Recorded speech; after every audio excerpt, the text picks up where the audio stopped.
చూసుకుంటూ వస్తున్నట్టు ఉంది పదండి పట్టేద్దాం. నమస్కారం సార్. నమస్తే. వీలే సార్ మా ఫ్రెండ్స్. నమస్కారం. నమస్తే. నేను చెప్పానుగా భగవాన్ గారు. ఆహా పేరులోనే దేవుడు ఉన్నాడు. లోపల కూడా పాజిటివ్ థింకింగ్ ఎక్కువ. ఇంతకీ మీరు ఇండియానా చైనీసా?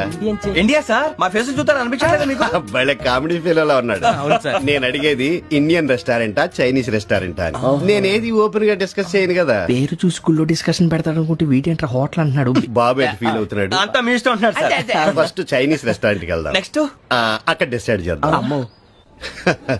చాలా ఇబ్బంది పడుతున్నట్టున్నారు. నువ్వు చేత్తో తినే బాబు. నేను జనరల్ గా చైనీసే ప్రిఫర్ చేస్తాను. ఫ్యాట్ కంటెంట్ తక్కువ ఉంటది కదా. రేపు నుంచి మేము కూడా ఇదే ఫాలో అవుతాం. ఇంతకీ మీకు స్టీల్ ప్లాంటా, షిప్ యార్డా, ఏషియాడా, జింక, బంకా? బంక హెచ్పిసిఎల్. ఇవన్నీ దేనికి సార్? దేనికేంటి? ఉద్యోగం చేయడానికి. మీకు ఎందులో కావాలో చెప్పండి.